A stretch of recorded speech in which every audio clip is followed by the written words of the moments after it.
আমার স্বামী কিছুদিনের জন্য বাইরে গিয়েছিল। আমি একা বাড়িতে থাকতে খুব ভয় পেতাম। তাই আমি আমার 15 বছরের প্রতিবেশীকে রাতে আমার কাছে থাকার জন্য ডেকে এনেছিলাম। সেই রাতে আমার সঙ্গে থাকল। রাতের বেলা যখন লাইট নিভে গেল, সে আমাকে তার কম্বলের নিচে টেনে নিয়ে নিল। যদিও সে 5 বছরের। তারপর সে আমাকে রাতে। পরদিন সকালে আমি ঘুম থেকে উঠতে পারি না, আমার কোমরের ব্যথার জ্বালায়। কি আর করবে 5 বছরের ছেলে যে এত শক্তিশালী, আগে জানা ছিল না। আমার কলিজার বন্ধুরা, আজকের গল্পের জন্য তোমাদের স্বাগত জানাই। আজকের গল্পটা আশা করি তোমরা শুরু থেকে শেষ পর্যন্ত শুনবে। আর শুনলে তোমাদের মন অটোমেটিকলি ভালো হয়ে যাবে। শুধু মন ভালো হবে না, আরও অনেক কিছু করতে মন চাইবে। তবে তোমাদের কাছে একটা অনুরোধ, যারা আমার প্রতিনিয়ত গল্পগুলো শুনো, অবশ্যই আমার চ্যানেলটা সাবস্ক্রাইব করবে। আর যারা অলরেডি করেছে তাদেরকে অসংখ্য ধন্যবাদ। কলিজার বন্ধুরা, বেশি কথা বাড়াবো না, চলো ঘটনাটি প্রথম থেকেই শুরু করি। আমার নাম শিল্পী, আমি বিবাহিত। যখনই আমি উঠান ঝাড়ু দিতাম বা গরুর দুধ আনতে যেতাম, 5 বছরের প্রতিবেশী আমাকে তার জানালা থেকে সব সময় ঘুরে দেখত। কিছুদিন আগে সে তার মায়ের সাথে এখানে থাকতে এসেছে। চোখের মিলনে এই সম্পর্ক কোথায় যাবে আমি ভাবতেও পারিনি। একদিন আমি প্রতিবেশীর সাথে আলাপ করলাম। সেদিন আমি প্রথম আমার নতুন প্রতিবেশী গিয়ে দেখলাম। সাগর তার বাড়ির দরজা বন্ধ করে বাহিরে এলো। তখন আমি তাকে বললাম, সাগর, আমার কথা ইচ্ছা ছিল, আমার স্বামী আমাকে বাহিরে যেতে দিত না। সেদিন আমার নতুন প্রতিবেশীকে দেখতে পেয়ে খুব ভালো লাগলো। আমি প্রথমেই তাকে নমস্কার জানালাম এবং নিজের নাম বললাম, আমি শিল্পী।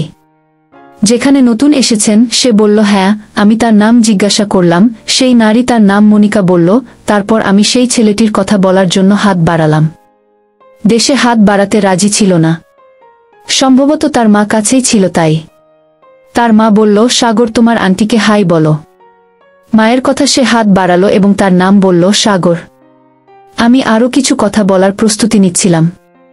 তখন আনিকা বলল, কখনো সময় পেলে কথা বলবো, এখন আমাকে বাইরে যেতে হবে। তারপর আমি বিদায় জানিয়ে বাড়ি ফিরে এলাম। সকালে আমি পোহা তৈরি করছিলাম। আমি ইচ্ছে করে বেশি পোহা বানাচ্ছিলাম। আমার স্বামী অফিসে যাওয়ার পর আমি এক টিফিন নিয়ে পোহা ভরে আনিকাদের বাসায় গেলাম।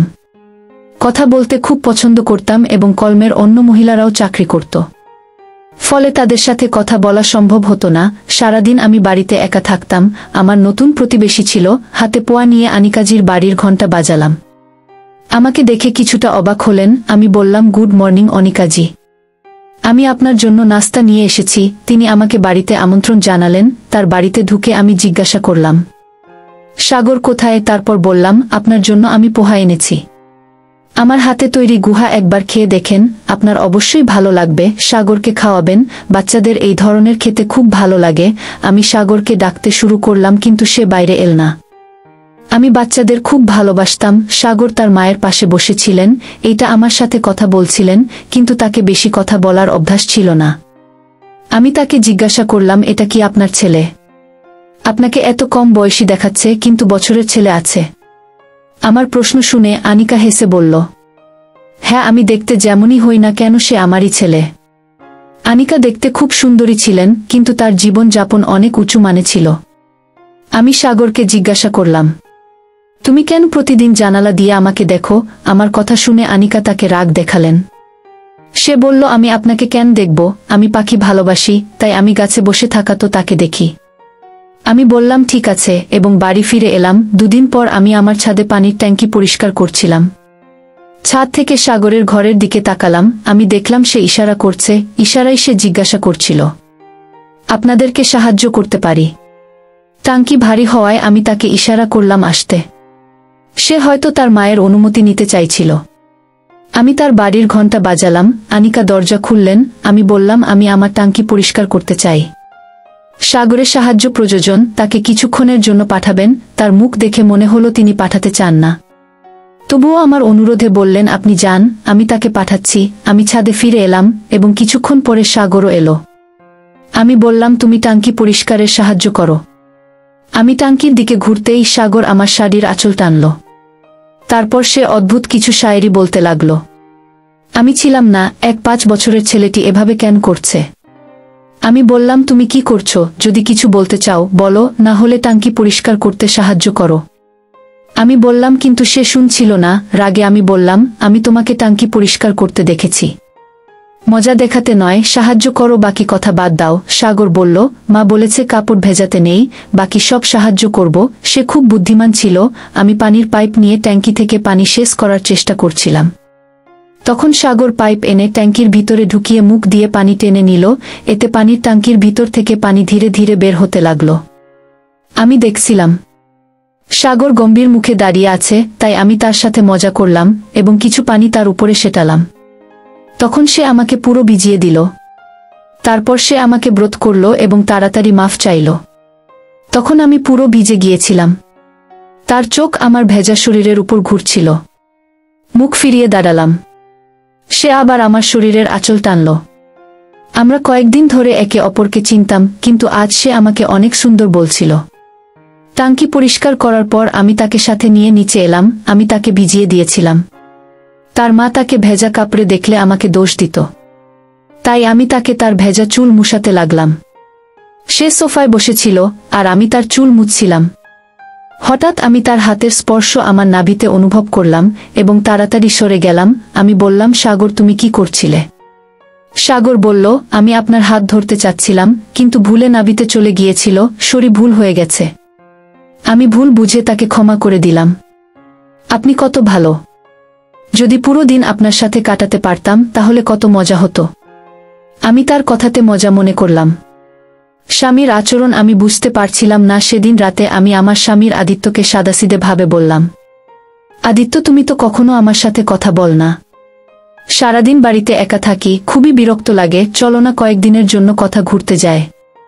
আমার কথা শুনে আদিত্য চেঁচে উঠল, আমার তো বাড়িতে বসে থাকা ছাড়া আর কোনো কাজ নেই। সারাদিন বাড়িতে বসে খাওয়া দাওয়া করো আর বলো যে বিরক্ত লাগছে।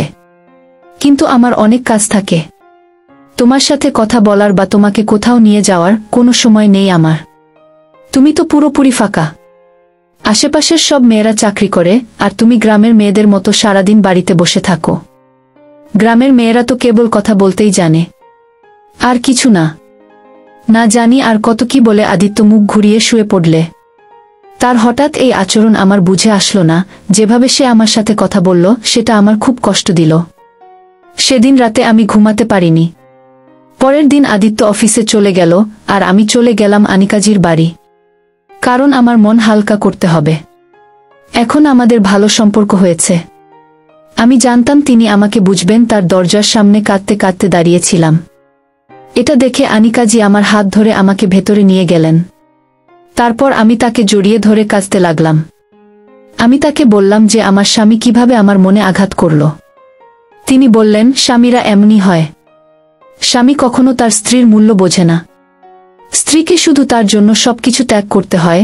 আমি কাঁদছিলাম, তাই আনিকাজবি আমাকে শান্ত করতে সাগরকে ডেকে পানি আনতে বললেন। পানি খেয়ে আমি কিছুটা শান্ত হলাম।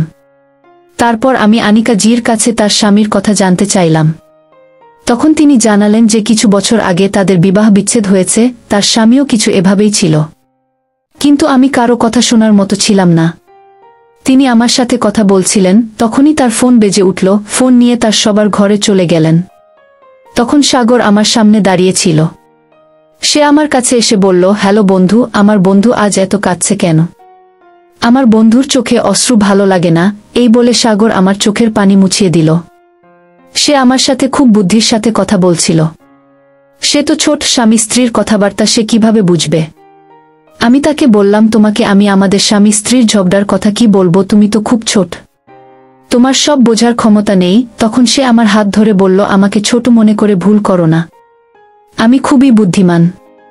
আমার মা যা কিছু বলছিলেন সব আমি শুনেছি, তাই আঙ্কেলের উপর আমার খুব রাগ হচ্ছে। এত সুন্দর স্ত্রীকে কাঁদিয়েছে। এটা হওয়া উচিত নয়। এই চোখের পানির প্রতিশোধ আমি আঙ্কেলের থেকে কখনো না কখনো নেব। এই বলে সাগর আমাকে কাঁদতে কাঁদতে হাসিয়ে দিল। তারপর সে আমাকে আলিঙ্গন করল। কিছুক্ষণ পরে আমি নিজের বাড়ি ফিরে এলাম। সে আমাকে জানালো অফিসের কাজে তাকে 3 দিনের জন্য বাইরে যেতে হবে। এই নতুন শহরে আমরা এসেছি, আমাদের 1 বছরও হয়নি। আমি আদিত্য বিনা রাতে একা থাকেনি। আমি তাকে হ্যাঁ বললেও একা থাকা খুবই ভীতিকর লাগছিল আমার। রাতের খাবার শেষ করার পরে আমি আনিকাজির বাড়ি গিয়ে দরজায় গিয়ে নক করতে লাগলাম। আনিকা জি দরজা খুললেন। আমার সবার ঘর ছাড়া অন্য কোথাও আমার ঘুম আসে না। আমি সেখানে যেতে পারবো না। কিন্তু তুমি যদি চাও তাহলে আমার সাথে আমার ঘরে থাকতে পারো। তখন আমি আমার বাড়ির লোক করে আমি আনিকাজির বাড়িতে চলে গেলাম। যখন আমি তার ঘরে গেলাম তখন এসি খুব জোরে চলছিল। আনিকা জি তার ঘরে গত 1 ঘন্টা ধরে এসি চালু রেখেছিলেন। এসি ঠান্ডা হাওয়ায় আমার খুব ঠান্ডা লাগছিল। আমি আনিকা জিকে বললাম, এসি চালু থাকায় আমার ঘুম আসছে না। আমি বাহিরে গিয়ে ঘুমাই। তারপর আমি বাহিরে গেলাম। কিছুক্ষণ পরে সাগর হলে এলো। তারপর সে আমাকে তার ঘরে নিয়ে গেল। আমি ভাবলাম যে সে হয়তো আমার সাথে কিছু বলতে চায়, তাই সে আমাকে তার ঘরে নিয়ে গেল। আমি তাকে জিজ্ঞাসা করলাম, তুমি আমাকে এখানে কেন নিয়ে এসেছ? এতে সাগর বলল, আমি আপনাকে এখানে ঘুমানোর জন্য নিয়ে এসেছি। বাইরের শোকায় আপনার ঘুম আসবে না। আমি আমার বন্ধুর কোন ধরনের অসুবিধা সহ্য করতে পারবো না। এই বলে সাগর আমাকে তার ঘরে ঘুমানোর অনুরোধ করল। তারপর আমি তার পাশে বিছানায় শুয়ে পড়লাম। আমি শুয়ে পড়ার 10 মিনিট হয়নি, সাগর তার চাদর আমার উপরে দিয়ে দিল। সে আমাকে তার চাদরে নিয়ে নিয়েছিল। তার আচরণ আমার একদম ভালো লাগছিল না। আমি সেই চাদর থেকে বের হওয়ার চেষ্টা করছিলাম, কিন্তু সে আমাকে বের হতে দিচ্ছিল না এবং আমাকে জড়িয়ে ধরে রেখেছিল। যখন আমি নিজেকে সারানোর চেষ্টা করছিলাম, তখন সে আমার শাড়ি খুলে দিয়েছিল এবং চাদরের ভেতরের থেকেই আমাকে বিরক্ত করতে শুরু করেছিল। আমি চাদর থেকে ট্রেনে বের হওয়ার চেষ্টা করছিলাম। তখনই হঠাৎ আনিকাজি সেই ঘরে এসে গেলেন। তার কারণে আমি সাগরের কাছ থেকে রক্ষা পেলাম। আমি যে তাকে 5 বছরের ছেলে মনে করেছিলাম, তার রাক্ষসের মতো রূপ আমার সামনে এলো। তারপর আনিকাজি তাকে চড় মেরে বকুনি দিয়ে আমাকে সেই ঘর থেকে বের করে আনলেন। পরের দিন থেকে আমি দূরভাবে ঠিক করেছিলাম যে আর কখনো আনিকাজির বাড়িতে যাব না, কারণ 5 বছরের ছেলেটি আমার সাথে যা করার চেষ্টা করছিল তাতে আমার মনে ভয় সৃষ্টি হয়েছিল। কাল যদি সাগর আমার সাথে কিছু করত, তাহলে আমি সবসময়ের জন্য শেষ হয়ে যেতাম। সাগর কেন আমার সাথে এমন করছিল তা আমি আমার স্বামীকেও বলতে পারতাম না, কারণ আমি যদি তাকে কিছু বলতাম তাহলে সে আমাকেই দোষ দিত। আদিত্য তো সব সময় আমাকে বলতো যে আমাকে কারো সাথে বেশি কথা বলার দরকার নেই, কিন্তু আমি কখনো তার কথা শুনিনি। কাল আমি তার কথার মানে ভালোভাবে বুঝতে পেরেছিলাম। সন্ধ্যা আমি ছাদের শুকনো কাপড় নিতে গিয়েছিলাম। তখন ভুল করে আমার নজর সাগরের ঘরে পড়ল। আমি দেখলাম সে আমাকে দেখে কান ধরে ক্ষমা চাইছে। সে ইশারায় বলছিল, দয়া করে আজ অন্তত এখানে এসো। অনেকবার আমি তাকে উপেক্ষা করার চেষ্টা করেছিলাম, কিন্তু একবার ছাদ থেকে নামার সময় আমি তার দিকে তাকালাম। তখন তার চোখে জল ছিল। সে আমার জন্য কেন কাঁদছিল এটা আমার বুঝে আসছিল না। সে কি আমার প্রেমে পড়ে গেছে? আমার মনে অনেক প্রশ্ন ঘুরপাক খেতে লাগল। সাগর হয়তো আমাকে কিছু বলতে চায় বা আমার প্রতি তার প্রেম জেগেছে। সেটা তার আচরণ থেকে বোঝা যাচ্ছিল। তার ভুল আচরণ আমি বুঝতে পারছিলাম। তার এই ভুলের কথা তার মাকে জানানোর প্রয়োজন ছিল, তাতে তিনি সময় মতো তাকে বোর্ডিং স্কুলে রেখে তার ভুল অভ্যাস ঠিক করতে পারেন। সেই রাতে আমি আবার সাহস করে আনিকাজির বাড়িতে গেলাম। তারপর আমি তাকে বললাম, আমি একা থাকার অনেক চেষ্টা করেছি, কিন্তু রাতে একা থাকা আমার পক্ষে সম্ভব নয়। সেই রাতে আনিকাজির ঘরে আমি তার সাথে কথা বলছিলাম। আমাদের পরিচয় 20 দিন হয়ে গেছে এবং আজ আনিকাজি আমার স্বামী সম্পর্কে জানতে চাইলেন। আপনার স্বামী কি কাজ করেন তিনি আমাকে জিজ্ঞাসা করলেন। তখন আমি তাকে জানালাম, আমার স্বামী একজন অফিসার। আমি খুব বেশি পড়াশোনা জানি না, বড় অফিসারের পদগুলি জানতাম না। আনিকাজির সাথে কথা বলতে বলতে বেশ অনেকটাই সময় পেরিয়ে গিয়েছিল। এমন সময় আমি ঠান্ডা বাতাসে কাঁপতে লাগলাম এবং বাথরুমে যাওয়ার প্রয়োজন হল। আনিকাজি সেই সময় তার ঘরের বাথরুমে ঢুকে পড়লেন, আর আমিও বাহিরে বাথরুমে যেতে চাইলাম। আমি বাথরুমে ঢুকে দরজা বন্ধ করার সময় হঠাৎ স্বাগত ঢুকে পড়ল। সে এক হাতে আমার মুখ চেপে ধরল এবং অন্য হাতে দরজা লক করল। তাহার এই আচরণ দেখে আমি অবাক হয়ে পড়লাম। বাথরুমে 5 বছরের সেই ছেলেটি আমার সাথে যা করল তাতে আমি পুরোপুরি কেঁপে উঠছিলাম। ভয়ে আমি কাঁপছিলাম। সেই দিন আমি তার উদ্দেশ্যে বুঝতে পারলাম। আধ ঘন্টা পর আনিকাজি বাইরে থেকে দরজা নক করছিলেন। ভয়ে সাগর দরজা খুলে দিল। আনিকাজি দরজা খুলে আমাকে ভেতরে অপ্রত্যাশিত অবস্থায় দেখতে পেলেন। তিনি আমার হাত ধরে আমাকে বাইরে নিয়ে এলেন। যখন বাইরে নিয়ে এলেন, সাগর মাথা নিচু করে দাঁড়িয়েছিল। আনিকা জি তাকে চড় মারতে যাচ্ছিলাম, কিন্তু আমি তার হাত ধরে থামালাম। সাগর তখন আমার কাছে এসে কাঁদতে কাঁদতে বলল, আমি মাকে সব বলেছিলাম, আমাকে ক্ষমা করুন। আমি তার কথায় চমকে গিয়েছিলাম। প্রথম যখন সে আমার মুখ চেপে ধরল আমি ভয়ে আচ্ছন্ন ছিলাম, কিন্তু পরে তার চোখে দেখে এবং তার কথায় আমি সত্যটা বুঝতে পারলাম।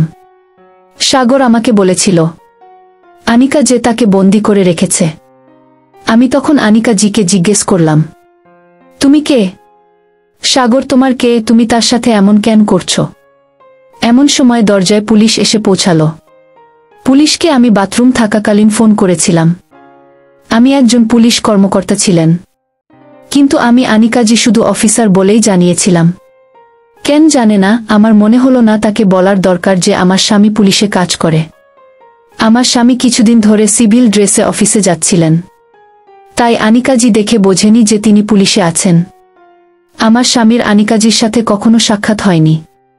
সত্যতা এই ছিল যে আনিকাজি সাগরকে অপহরণ করেছিল। সাগরের বাবা একজন ব্যবসায়ী ছিলেন এবং আনিকা তাদের বাড়িতে কাজ করতেন। সাগর ও তার পরিবার বিদেশে যাওয়ার আগে তিনি তাকে অপহরণ করেছিল এবং তার বাবার কাছ থেকে 1,00,000 টাকা মুক্তিপণ দাবি করেছিলেন। সেই টাকা না পাওয়া পর্যন্ত সে সাগরকে নির্যাতন করছিল। পুলিশ তাকে গ্রেফতার করল। এরপর আমি সাগরকে জিজ্ঞেস করলাম, সাগর, আমাদের প্রথম সাক্ষাতে তুমি এসব কথা আমাকে বলতে পারতে, তুমি কেন কিছুই বলনি? তখন সাগর বলল, আনিকা আমার উপর কড়া নজর ছিল। সে আমার ঘরেও ক্যামেরা লাগিয়ে রেখেছিল। শুধু তাই নয়, সে সব সময় মোবাইলে রেকর্ডিং চালু করে আমার পকেটে রেখে দিত যাতে আমি কার সাথে কি কথা বলি সেটা সে জানতে পারে। আমাকে বহুবার প্রাণে মারার চেষ্টা করেছে, তাই আমি সব সময় তার ভয়ে থাকতাম। যখন আমি আপনাকে দেখলাম, তখন আমাকে সাহায্যের একটা আশা জাগল। আমি ভেবেছিলাম আপনি আমার কিছুটা সাহায্য করতে পারবেন, এবং আজ আপনার জন্যই আমার জীবন বাঁচল। আমার শাড়ির আঁচল টানার থেকে আমাকে তার কম্বলের মধ্যে টানার পর্যন্ত সব কথার কারণ আমি এখন বুঝতে পারছিলাম। আনিকার কড়া নজরের কারণে সে কিছুই বলতে পারছিল না। অবশেষে সে বাথরুমের সুযোগ পেয়ে এসে আমাকে সব সত্যি কথা বলল। পরের দিন আমার স্বামী তার কাছ থেকে ফিরে এলো। এসে আমাকে জড়িয়ে ধরে বলল, সুমি, আমাকে ক্ষমা করে দাও। কিছুদিন আগে আমি তোমাকে বিনা কারণে কিছু বলেছিলাম, কিন্তু তুমি তো খুবই বুদ্ধিমতী, তোমার বুদ্ধিমত্তার আমি খেয়াল করিনি এবং আমি তোমাকে বিনা কারণে কিছু বলেছি। আমি গত কিছুদিন ধরে একটা কেসের কারণে খুবই চাপের মধ্যে ছিলাম এবং সেই কেস ছিল এক ব্যবসায়ীর ছেলের অপহরণের কেস। গতকাল একজন অফিসারের স্ত্রী মানে তুমি সেই কেস সমাধান করছো। আমাদের ডিপার্টমেন্ট কয়েকদিনের মধ্যে তোমার সম্মান করার সিদ্ধান্ত নিয়েছে। তোমার এই সহজ সরল স্বভাবের কারণে তুমি আজ একটা বাচ্চার জীবন বাঁচিয়েছ। স্বামীর মুখ থেকে নিজের প্রশংসা শুনে আমি খুব খুশি হলাম। কয়েকদিন পর আদিত্যর অফিসে আমাকে সম্মানিত করা হলো। সাগরকেও তার বাবার কাছে ফেরত পাঠানো হলো। বন্ধুরা, আজকের গল্পটি কেমন লাগলো আপনাদের? যদি ভালো লেগে থাকে অবশ্যই কমেন্ট আর লাইক করে রাখবেন। বন্ধুরা, সবচাইতে বড় কথা হচ্ছে তোমরা যে পরিমাণ আমাকে সাপোর্ট দিয়ে এসেছো, আমি আশা করি আগামী দিনগুলোতে আরও বেশি বেশি করে সাপোর্ট করবে। তাহলে আমার কলিজার বন্ধুরা, তোমরা ভালো থেকো, সুস্থ থেকো। তোমাদের দীর্ঘ কামনা করে এখানেই শেষ করছি। ধন্যবাদ।